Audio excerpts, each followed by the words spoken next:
सच्चा आदमी एक मुलाकात में ही जीवन को बदल सकता है, आत्मा को जगा सकता है और अज्ञान को मिटाकर प्रकाश की ज्योति फैला सकता है।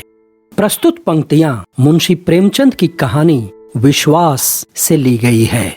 नमस्कार, आइए आज हम लोग मुंशी प्रेमचंद की एक मशहूर कहानी विश्वास सुनते हैं।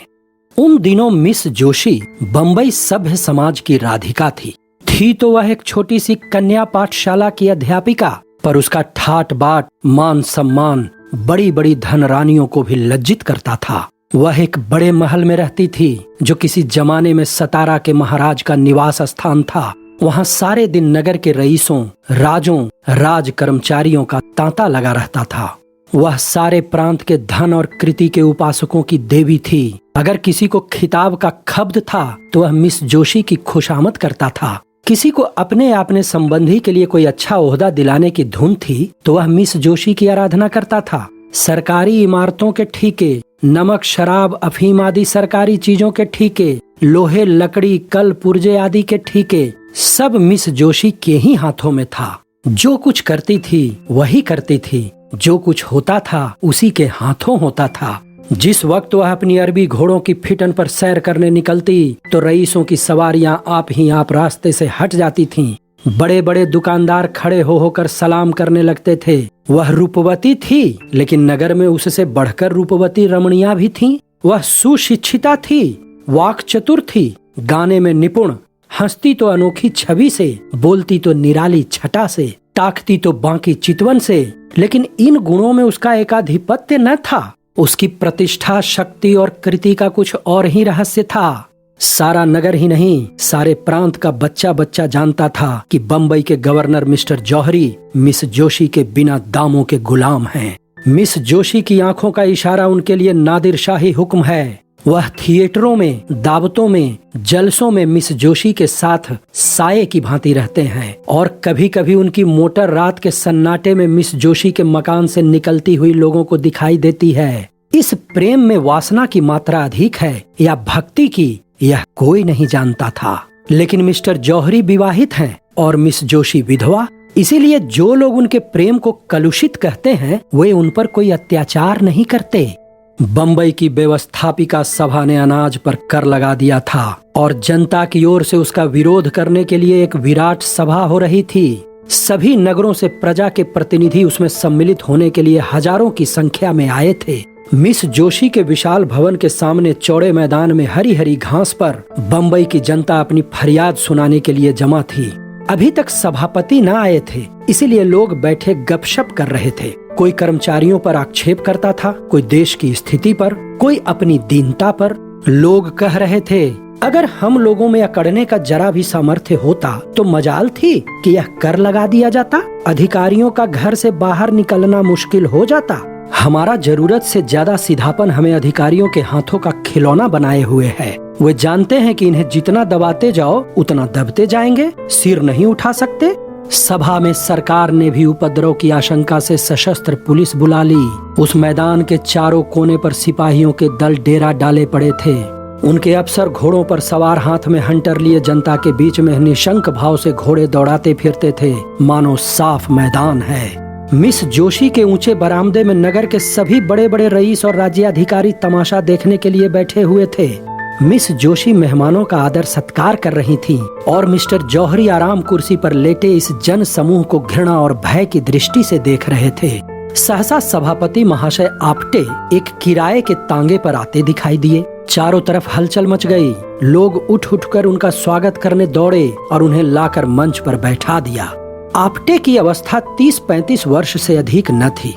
दुबले पतले आदमी थे। मुख पर चिंता का गाढ़ा रंग चढ़ा हुआ, बाल भी पक चले थे। मुख पर सरल हास्य की रेखा झलक रही थी। वह एक सफेद मोटा कुर्ता पहने थे, न पाँव में जूते थे, न सिर पर टोपी।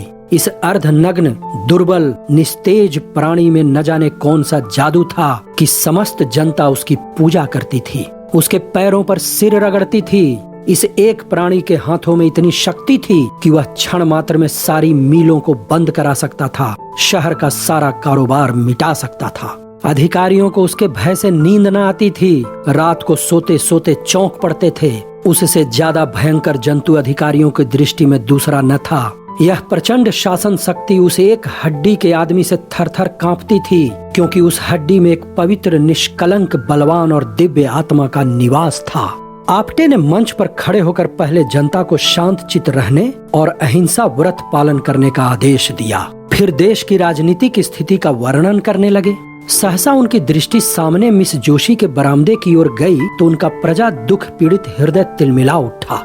यहाँ अनगिनत प्राणी अपनी विपत्ति की फरियाद सुनाने के लिए जमा थे और वहाँ मेजों पर चाय और बिस्कुट, मेवे और फल, बर्फ और शराब की रेल पेल मची थी। वे लोग इन अभागों को देख देख हंसते और तालियां बजाते थे। जीवन में पहली बार आप्टे की जबान काबू से बाहर हो गई।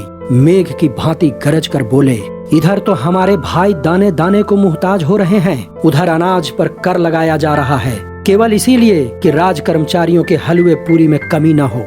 हम जो देश के राजा हैं, जो छाती फाड़कर धरती से धन निकालते हैं, भूखों मरते हैं, और वे लोग जिन्हें हमने सुख और शांति की व्यवस्था करने के लिए रखा है, हमारे स्वामी बने हुए शराबों की बोतलें उड़ाते हैं। कितनी अनोखी बात है कि स्वामी भूखों मरें और सेवक शराबें उड़ाएं, मेवे खाएं और इटली और स्पेन की मिठाइयाँ चलें। यह किसका अपराध है? क्या सेवकों का अपराध है? नहीं, कदापि नहीं। हमारा ही अपराध है कि हमने अपने सेवकों को इतना अधिकार दे रखा है। आज हम उच्च स्वर से कह देना चाहते हैं कि हम यह क्रूर और कुटिल व्यवहार नहीं सह सकते। यह हमारे लिए असह्य है कि हम और हमारे बाल बच्चे दानों को तरसें और विलास में डूबे हुए कर्मचारी लोग हमारे करुण क्रंदन की जरा भी परवाह न करते हुए विहार करें।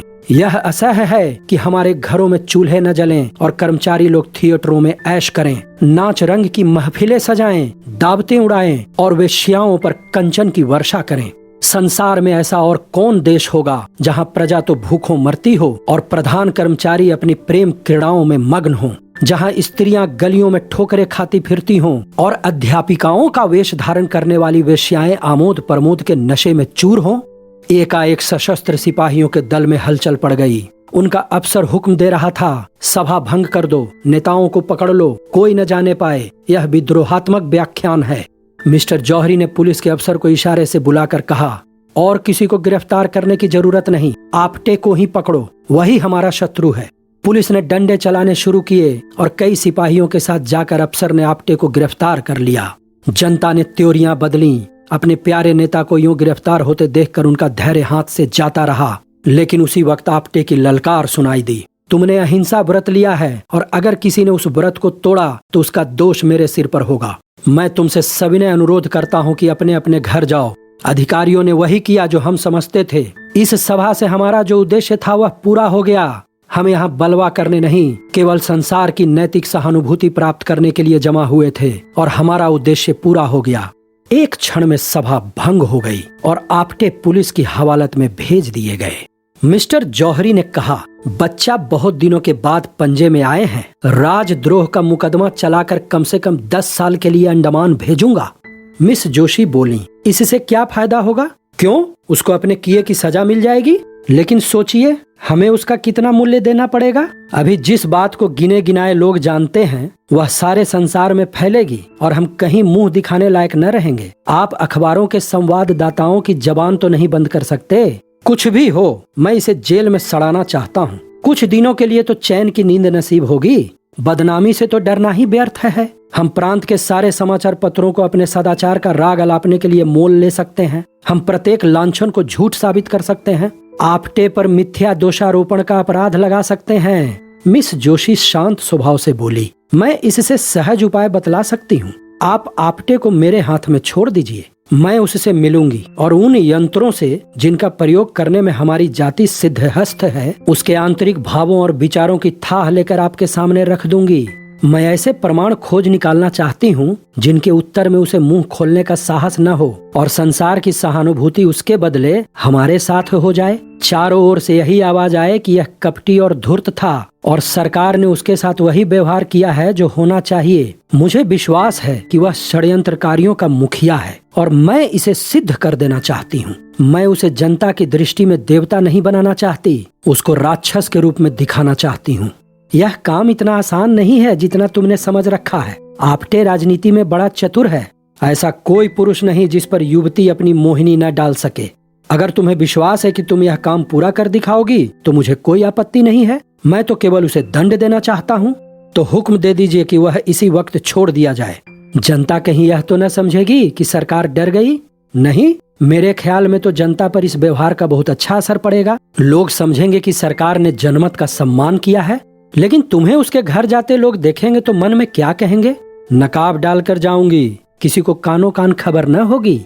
मुझे तो अब भी भय है कि वह तुम्हें संदेह की दृष्टि से देखेगा और तुम्हारे पंजे में न आएगा। लेकिन तुम्हारी इच्छा है तो आजमा देखो। यह कहकर मिस्टर जौहरी ने मिस जोशी को प्रेममय नेत्रों से देखा, हाथ मिलाया और चले गए।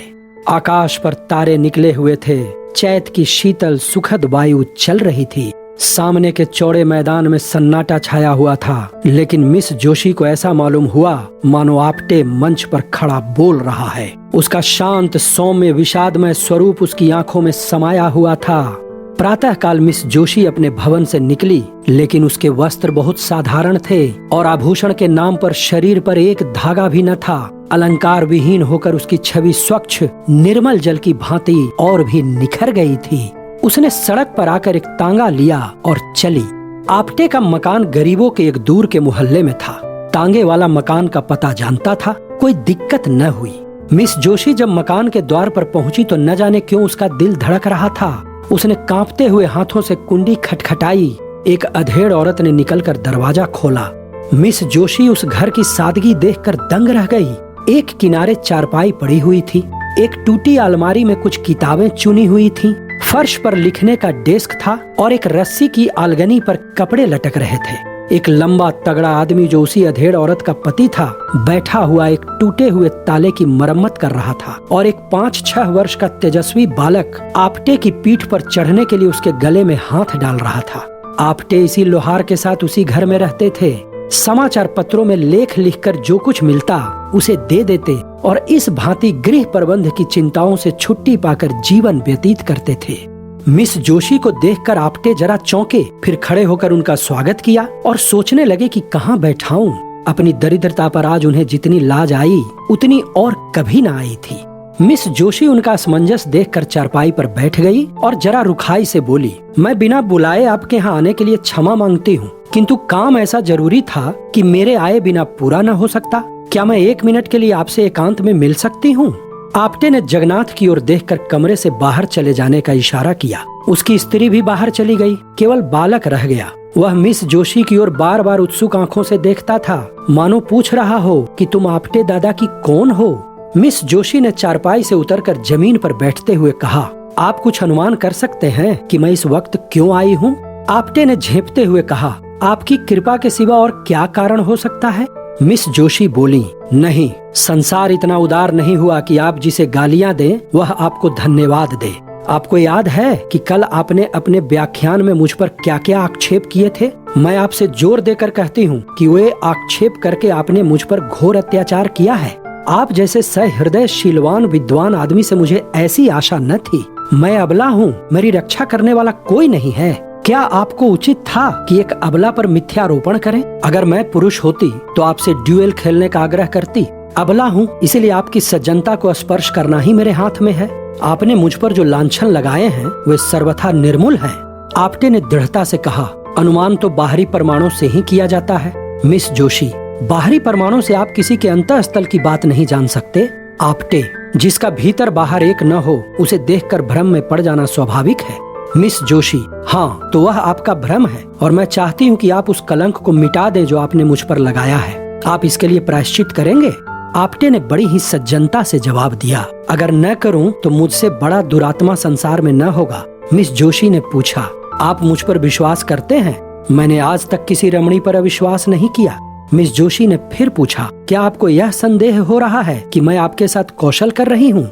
आपटे ने मिस जोशी की ओर अपने सदैव सजल सरल नेत्रों से देखकर कहा, बाई जी, मैं गंवार और अशिष्ट प्राणी हूँ, लेकिन नारी जाति के लिए मेरे हृदय में जो आदर है वह उस श्रद्धा से कम नहीं है जो मुझे देवताओं पर है। मैंने अपनी माता का मुख नहीं देखा, यह भी नहीं जानता कि मेरा पिता कौन था, किंतु जिस देवी के दया वृक्ष की छाया में मेरा पालन पोषण हुआ उनकी प्रेम मूर्ति आज तक मेरी आंखों के सामने है और नारी के प्रति मेरी भक्ति को सजीव रखे हुए है। मैं उन शब्दों को मुंह से निकालने के लिए अत्यंत दुखी हूँ और लज्जित हूँ जो आवेश में निकल गए, और मैं आज ही समाचार पत्रों में खेद प्रकट करके आपसे क्षमा की प्रार्थना करूंगा। मिस जोशी को अब तक अधिकांश स्वार्थी आदमियों से ही साबिका पड़ा था, जिनके चिकने चुपड़े शब्दों में मतलब छिपा हुआ था। आपटे के सरल विश्वास पर उसका चित्त आनंद से गदगद हो गया। शायद वह गंगा में खड़ी होकर अपने अन्य मित्रों से यह कहती तो उसके फैशनेबल मिलने वालों में से किसी को उस पर विश्वास न आता।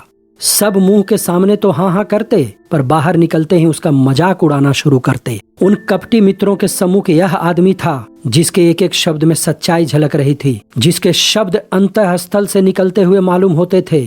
आपटे उसे चुप देखकर किसी और ही चिंता में पड़े हुए थे। उन्हें भय हो रहा था कि अब मैं चाहे कितनी क्षमा मांगूं, मिस जोशी के सामने कितनी सफाइयां पेश करूं, मेरे आक्षेपों का असर कभी न मिटेगा।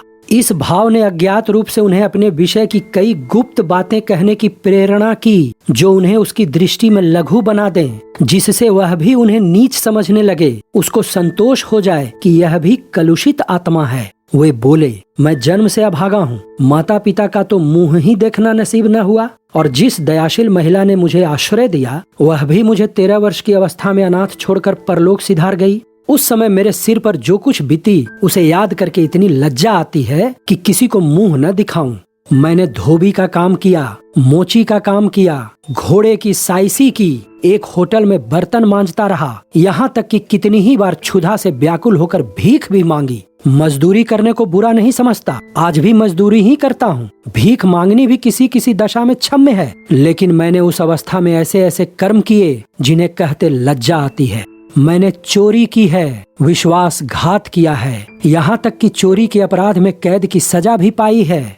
मिस जोशी ने सजल नयन होकर कहा, आप यह सब बातें मुझसे क्यों कह रहे हैं? मैं इनका उल्लेख करके आपको कितना बदनाम कर सकती हूँ, इसका आपको भय नहीं है? आपटे ने हंसकर कहा, नहीं, आपसे मुझे यह भय नहीं है। मिस जोशी बोली, अगर मैं आपसे बदला लेना चाहूँ तो? आपटे ने कहा, जब मैं अपने अपराध पर लज्जित होकर आपसे क्षमा मांग रहा हूँ तो मेरा अपराध रहा ही कहाँ जिसका आप मुझसे बदला लेंगी? इससे तो मुझे भय होता है कि आपने मुझे क्षमा नहीं किया, लेकिन यदि मैंने आपसे क्षमा न मांगी होती तो मुझसे बदला ले सकती थी। बदला लेने वालों की आंखें यूं सजल नहीं हो जाया करती। मैं आपको कपट करने के अयोग्य समझता हूँ मिस जोशी। आप यदि कपट करना चाहती तो यहाँ कभी न आती। मिस जोशी ने कहा, मैं आपका भेद लेने के लिए ही तो आई हूँ, तो शौक से लीजिए। मैं बतला चुका हूँ कि मैंने चोरी के अपराध में कैद की सजा पाई थी। नासिक के जेल में रखा गया था। मेरा शरीर दुर्बल था, जेल की कड़ी मेहनत न हो सकती थी और अधिकारी लोग मुझे कमजोर समझकर बेंतों से मारते थे। आखिर एक दिन मैं रात को जेल से भाग खड़ा हुआ। आप तो छिपे रुस्तम निकले आपटे जी, ऐसा भागा कि किसी को खबर न हुई। आज तक मेरे नाम वारंट जारी है और 500 रुपया इनाम भी है। तब तो मैं आपको जरूर पकड़ा दूंगी। तो फिर मैं आपको अपना असल नाम ही बतलाए देता हूँ। मेरा नाम दामोदर मोदी है। आपटे नाम तो पुलिस से बचने के लिए रख छोड़ा है। बालक अब तक तो चुपचाप बैठा हुआ था। मिस जोशी के मुंह से पकड़ाने की बात सुनकर वह सजग हो गया। उन्हें डांट कर बोला, हमारे दादा को कौन पकड़ेगा? मिस जोशी, सिपाही पकड़ेगा, और कौन? बालक, हम सिपाही को मारेंगे। और यह कहकर वह कोने से अपने खेलने का डंडा उठा लाया और आपटे के पास विरोचित भाव से खड़ा हो गया, मानो सिपाहियों से उनकी रक्षा कर रहा हो। मिस जोशी हंसते हुए बोली, आपका रक्षक तो बड़ा बहादुर मालूम होता है। आपटे ने कहा, इसकी भी एक कथा है। साल भर होता है यह लड़का खो गया था, मुझे रास्ते में मिला। मैं पूछता पूछता इसे यहाँ लाया। उसी दिन से इन लोगों से मेरा इतना प्रेम हो गया कि मैं इसके साथ रहने लगा। मिस जोशी बोली, आप अनुमान कर सकते हैं कि आपका वृतांत सुनकर मैं आपको क्या समझ रही हूँ? वही जो वास्तव में मैं हूँ, नीच, कमीना, धूर्त। नहीं, आप मुझ पर फिर अन्याय कर रहे हैं। पहला अन्याय तो क्षमा कर सकती हूँ, यह अन्याय क्षमा नहीं कर सकती। इतनी प्रतिकूल दशाओं में पड़कर भी जिसका हृदय इतना पवित्र, इतना निष्कपट, इतना सदय हो, वह आदमी नहीं, देवता है। भगवान, आपने मुझ पर जो आक्षेप किए वह सत्य है। मैं आपके अनुमान से कहीं ज्यादा भ्रष्ट हूँ। मैं इस योग्य भी नहीं हूँ कि आपकी ओर ताक सकूं। आपने अपने हृदय की विशालता दिखाकर मेरा असली स्वरूप मेरे सामने प्रकट कर दिया। मुझे क्षमा कीजिए, मुझ पर दया कीजिए। यह कहते कहते वह उनके पैरों पर गिर पड़ी। आपटे ने उसे उठा लिया और बोले, मिस जोशी, ईश्वर के लिए मुझे लज्जित न करो। मिस जोशी ने गदगद कंठ से कहा, आप इन दुष्टों के हाथ से मेरा उद्धार कीजिए। मुझे इस योग्य बनाइए कि आपकी विश्वास पात्री बन सकूं। ईश्वर साक्षी है कि मुझे कभी कभी अपनी दशा पर कितना दुख होता है। मैं बार बार चेष्टा करती हूँ कि अपनी दशा सुधारूं, इस विलासिता के जाल को तोड़ दूं जो मेरी आत्मा को चारों तरफ से जकड़े हुए है। पर दुर्बल आत्मा अपने निश्चय पर स्थिर नहीं रहती। मेरा पालन पोषण जिस ढंग से हुआ उसका यह परिणाम होना स्वाभाविक सा मालूम होता है। मेरी उच्च शिक्षा ने गृहिणी जीवन से मेरे मन में घृणा पैदा कर दी। मुझे किसी पुरुष के अधीन रहने का विचार अस्वाभाविक जान पड़ता था। मैं गृहिणी की जिम्मेदारियों और चिंताओं को अपनी मानसिक स्वाधीनता के लिए विष तुल्य समझती थी। मैं तर्क बुद्धि से अपने स्त्रीत्व को मिटा देना चाहती थी। मैं पुरुषों की भांति स्वतंत्र रहना चाहती थी। क्यों किसी की पाबंद होकर रहूं? क्यों अपनी इच्छाओं को किसी व्यक्ति की सांचे में डालूं? क्यों किसी को यह कहने का अधिकार दूं कि तुमने यह क्यों किया? दाम्पत्य मेरी निगाह में तुच्छ वस्तु थी। अपने माता पिता की आलोचना करना मेरे लिए उचित नहीं। ईश्वर उन्हें सद्गति दे, पर उनकी राय किसी बात पर न मिलती थी। पिता विद्वान थे, माता के लिए काला अक्षर भैंस बराबर था। उनमें रात दिन वाद विवाद होता रहता था। पिताजी ऐसी स्त्री से विवाह हो जाना अपने जीवन का सबसे बड़ा दुर्भाग्य समझते थे। वह यह कहते कभी न थकते थे कि तुम मेरे पाँव की बेड़ी बन गई, नहीं तो मैं न जाने कहाँ उड़कर पहुँचा होता। उनके विचार में सारा दोष माताजी की अशिक्षा के सिर था। वह अपनी एकमात्र पुत्री को मूर्खा माता के संसर्ग से दूर रखना चाहते थे। माता कभी मुझसे कुछ कहती थी तो पिताजी उन पर टूट पड़ते और डांटते। तुमसे कितनी बार कह चुका हूँ कि लड़की को डांटो मत, वह स्वयं अपना भला बुरा सोच सकती है। तुम्हारे डांटने से उसके आत्मसम्मान को कितना धक्का लगेगा यह तुम नहीं जान सकती। आखिर माताजी ने निराश होकर मुझे मेरे हाल पर छोड़ दिया और कदाचित इसी शोक में चल बसी। अपने घर की अशांति देखकर मुझे विवाह से और भी घृणा हो गई। सबसे बड़ा असर मुझ पर मेरे कॉलेज की लेडी प्रिंसिपल का हुआ, जो स्वयं अविवाहिता थी। मेरा तो अब यह विचार है कि युवकों की शिक्षा का भार केवल आदर्श चरित्रों पर रखना चाहिए। विलास में रत कॉलेजों के शौकीन प्रोफेसर विद्यार्थियों पर कोई अच्छा असर नहीं डाल सकते। मैं इस वक्त ऐसी बात आपसे कह रही हूँ, पर अभी घर जाकर यह सब भूल जाऊंगी। मैं जिस संसार में हूँ उसकी जलवायु ही दूषित है। वहाँ सभी मुझे कीचड़ में लथपथ देखना चाहते हैं। मेरे विलासा सख्त रहने में ही उनका स्वार्थ है। आप वह पहले आदमी हैं जिसने मुझ पर विश्वास किया है, जिसने मुझसे निष्कपट व्यवहार किया है। ईश्वर के लिए अब मुझे भूल न जाइएगा। आप्टे ने मिस जोशी की ओर वेदना पूर्ण दृष्टि से देखकर कहा, अगर मैं आपकी कुछ सेवा कर सकूं तो यह मेरे लिए सौभाग्य की बात होगी। मिस जोशी, हम सब मिट्टी के पुतले हैं, कोई निर्दोष नहीं। मनुष्य बिगड़ता है तो परिस्थितियों से या पूर्व संस्कारों से। परिस्थितियों का त्याग करने से ही बच सकता है। संस्कारों से गिरने वाले मनुष्य का मार्ग इससे कहीं कठिन है। आपकी आत्मा सुंदर और पवित्र है, केवल परिस्थितियों ने उसे कोहरे की भांति ढक लिया है। अब विवेक का सूर्य उदय हो गया है। ईश्वर ने चाहा तो कोहरा भी फट जाएगा, लेकिन सबसे पहले उन परिस्थितियों का त्याग करने को तैयार हो जाइए। मिस जोशी, आपको ही उन परिस्थितियों से मुझे छुटकारा दिलवाना पड़ेगा। आप्टे ने चुभती हुई निगाहों से देखकर कहा, वैद्य रोगी को जबरदस्ती दवा पिलाता है। मैं सब कुछ करूंगी। मैं कड़वी से कड़वी दवा पीऊंगी यदि आप पिलाएंगे। कल आप मेरे घर आने की कृपा करेंगे? शाम को अवश्य आऊंगा। मिस जोशी ने विदा लेते हुए कहा, भूलिएगा नहीं, मैं आपकी राह देखती रहूंगी। अपने रक्षक को भी लाइएगा। यह कहकर उसने बालक को गोद में उठाया और उसे गले से लगाकर बाहर निकल आई। गर्व के मारे उसके पांव जमीन पर न पड़ते थे। मालूम होता था हवा में उड़ी जा रही है। प्यास से तड़पते हुए मनुष्य को नदी का तट नजर आने लगा था। दूसरे दिन प्रातःकाल मिस जोशी ने मेहमानों के नाम दावती कार्ड भेजे और उत्सव मनाने की तैयारियां करने लगी। मिस्टर आप्टे के सम्मान में पार्टी दी जा रही थी। मिस्टर जौहरी ने कार्ड देखा तो मुस्कुराए। अब महाशय इस जाल से बचकर कहाँ जाएंगे? मिस जोशी ने उन्हें फंसाने की यह अच्छी तरकीब निकाली। इस काम में निपुण मालूम होती है। मैंने समझा था आप्टे चालाक आदमी होगा, मगर इन आंदोलनकारी विद्रोहियों को बकवास करने के सिवा और क्या सूझ सकती है। 4 ही बजे से मेहमान लोग आने लगे। नगर के बड़े बड़े अधिकारी, बड़े बड़े व्यापारी, बड़े बड़े विद्वान, प्रधान समाचार पत्रों के संपादक अपनी अपनी महिलाओं के साथ आने लगे। मिस जोशी ने आज अपने अच्छे से अच्छे वस्त्र और आभूषण निकाले हुए थे। जिधर निकल जाती थी मालूम होता था अरुण प्रकाश की छटा चली आ रही है। भवन में चारों तरफ से सुगंध की लपटें आ रही थीं और मधुर संगीत की ध्वनि हवा में गूंज रही थी। 5 बजते बजते मिस्टर जौहरी आ पहुँचे और मिस जोशी से हाथ मिलाते हुए मुस्कुराकर बोले, जी चाहता है तुम्हारे हाथ चूम लूं। अब मुझे विश्वास हो गया कि यह महाशय तुम्हारे पंजे से नहीं निकल सकते।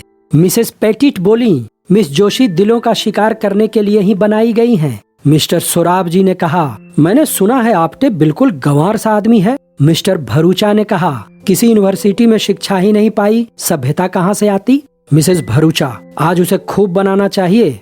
महंत वीरभद्र दाढ़ी के भीतर से बोले, मैंने सुना है नास्तिक है, वर्णाश्रम धर्म का पालन नहीं करता।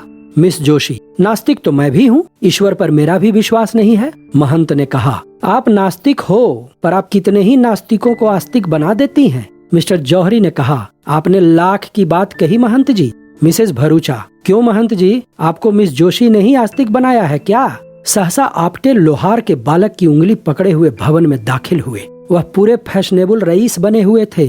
बालक भी किसी रईस का लड़का मालूम होता था। आज आपटे को देखकर लोगों को विदित हुआ कि वह कितना सुंदर सजीला आदमी है। मुख से शौर्य टपक रहा था, पोर पोर से शिष्टता झलकती थी। मालूम होता था वह इसी समाज में पला है। लोग देख रहे थे कि वह कहीं चुके और तालियां बजाएं, कहीं फिसले और कह लगाएं, पर आपटे मंजे हुए खिलाड़ी की भांति जो कदम उठाता था वह सधा हुआ, जो हाथ दिखलाता था वह जमा हुआ।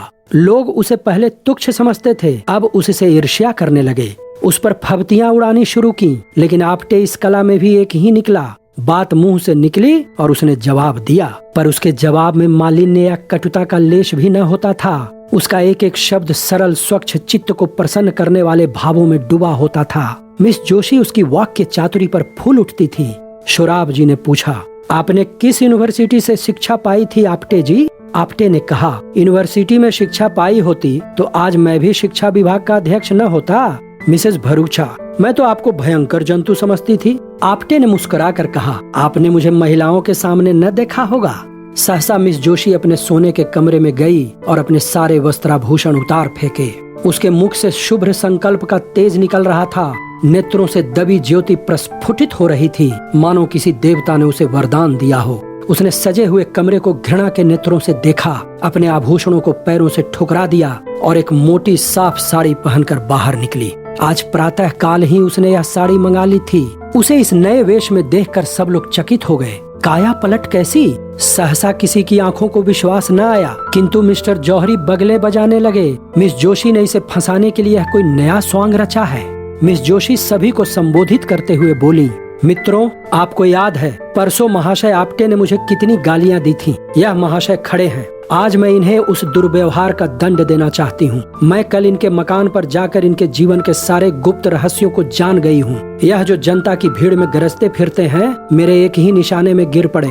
मैं उन रहस्यों को खोलने में अब विलंब न करूंगी। आप लोग अधीर हो रहे होंगे। मैंने जो कुछ देखा वह इतना भयंकर है कि उसका वृतांत सुनकर शायद आप लोगों को मूर्छा आ जाएगी। अब मुझे लेश मात्र भी संदेह नहीं है कि यह महाशय पक्के विद्रोही हैं। मिस्टर जौहरी ने ताली बजाई और तालियों से हॉल गूंज उठा।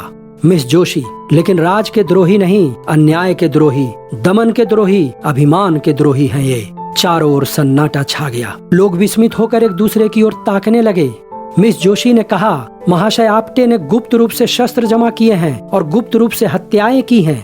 मिस्टर जौहरी ने तालियां बजाईं और तालियों का दोंगड़ा फिर बरस गया। मिस जोशी बोली, लेकिन किसकी हत्या? इन्होंने दुख की हत्या की है, दरिद्रता की हत्या की है, प्रजा के कष्टों की हत्या की है, हठ धर्मी की हत्या की है और अपने स्वार्थ की हत्या की है। चारों ओर फिर सन्नाटा छा गया और लोग चकित हो होकर एक दूसरे की ओर ताकने लगे, मानो उन्हें अपने कानों पर विश्वास नहीं है। मिस जोशी ने फिर कहा, महाराज आपटे ने गुप्त रूप से डकैतियां की हैं और कह रहे हैं अब की किसी ने ताली न बजाई। लोग सुनना चाहते थे कि देखें आगे क्या कहती हैं। उन्होंने मुझ पर भी हाथ साफ किया है, मेरा सब कुछ अपहरण कर लिया है, यहाँ तक कि अब मैं निराधार हूँ और उनके चरणों के सिवा मेरे लिए और कोई आश्रय नहीं है। प्राणाधार, इस अबला को अपने चरणों में स्थान दो, उसे डूबने से बचाओ। मैं जानती हूँ तुम मुझे निराश न करोगे। यह कहते कहते मिस जोशी जाकर आपटे के चरणों पर गिर पड़ी। सारी मंडली स्तब्ध रह गई। इस घटना को 1 सप्ताह गुजर चुका था। आपटे पुलिस की हिरासत में थे। उन पर अभियोग चलाने की तैयारियां हो रही थीं। सारे प्रांत में हलचल मची हुई थी। नगर में रोज सभाएं होती थीं। पुलिस रोज 10-5 आदमियों को पकड़ती थी। समाचार पत्रों में जोरों के साथ वाद विवाद हो रहा था। रात के 9 बज गए थे। मिस्टर जौहरी राजभवन में मेज पर बैठे हुए सोच रहे थे कि मिस जोशी को कैसे वापस लाएं। उसी दिन से उनकी छाती पर सांप लौट रहा था। उसकी सूरत एक क्षण के लिए आंखों से न उतरती थी। वह सोच रहे थे, इसने मेरे साथ ऐसी दगा की, मैंने इसके लिए क्या कुछ न किया, इसकी कौन सी इच्छा थी जो मैंने पूरी नहीं की, और इसने मुझसे बेवफाई की। नहीं, कभी नहीं, मैं इसके बगैर जिंदा नहीं रह सकता।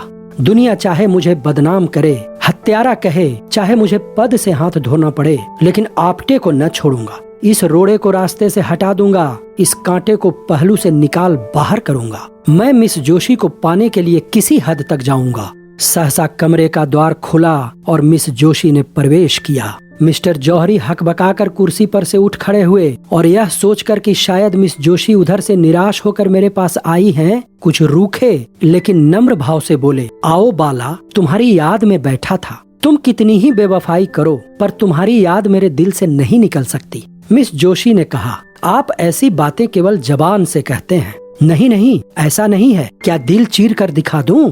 मिस जोशी ने कहा, प्रेम प्रतिकार नहीं करता, प्रेम से दुराग्रह नहीं होता।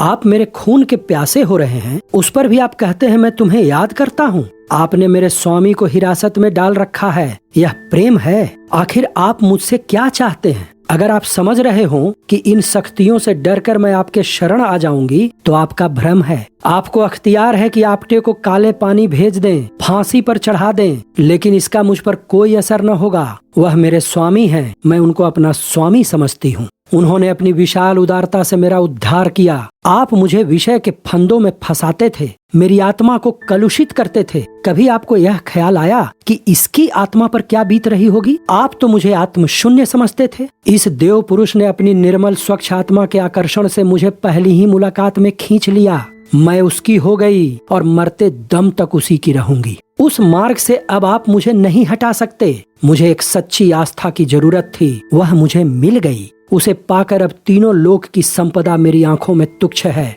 मैं उनके वियोग में चाहे प्राण दे दूं, पर आपके काम नहीं आ सकती। मिस्टर जौहरी बोले, मिस जोशी, प्रेम उदार नहीं होता, क्षमाशील नहीं होता। मेरे लिए तुम सर्वस्व हो तब तक जब तक मैं समझता हूँ कि तुम मेरी हो। अगर तुम मेरी नहीं हो सकती तो मुझे इसकी क्या चिंता हो सकती है कि तुम किस दशा में हो? मिस जोशी ने पूछा, यह आपका अंतिम निश्चय है? मिस्टर जौहरी ने कहा, अगर मैं कह दूं कि हाँ तो? मिस जोशी ने सीने से पिस्तौल निकालकर कहा, तो पहले आपकी लाश जमीन पर फड़कती होगी और आपके बाद मेरी। बोलिए, यह आपका अंतिम निश्चय है? यह कहकर मिस जोशी ने जौहरी की तरफ पिस्तौल सीधा किया। जौहरी कुर्सी से उठ खड़े हुए और मुस्कुराकर बोले, क्या तुम मेरे लिए कभी इतना साहस कर सकती थी? कदापि नहीं। अब मुझे विश्वास हो गया कि मैं तुम्हें नहीं पा सकता।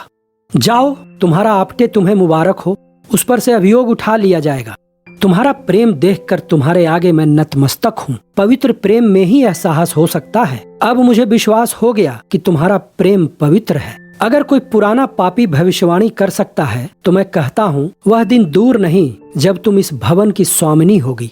आपटे ने मुझे प्रेम के क्षेत्र में नहीं, राजनीति के क्षेत्र में भी परास्त कर दिया। सच्चा आदमी एक मुलाकात में ही जीवन को बदल सकता है, आत्मा को जगा सकता है और अज्ञान को मिटाकर प्रकाश की ज्योति फैला सकता है। यह आज सिद्ध हो गया।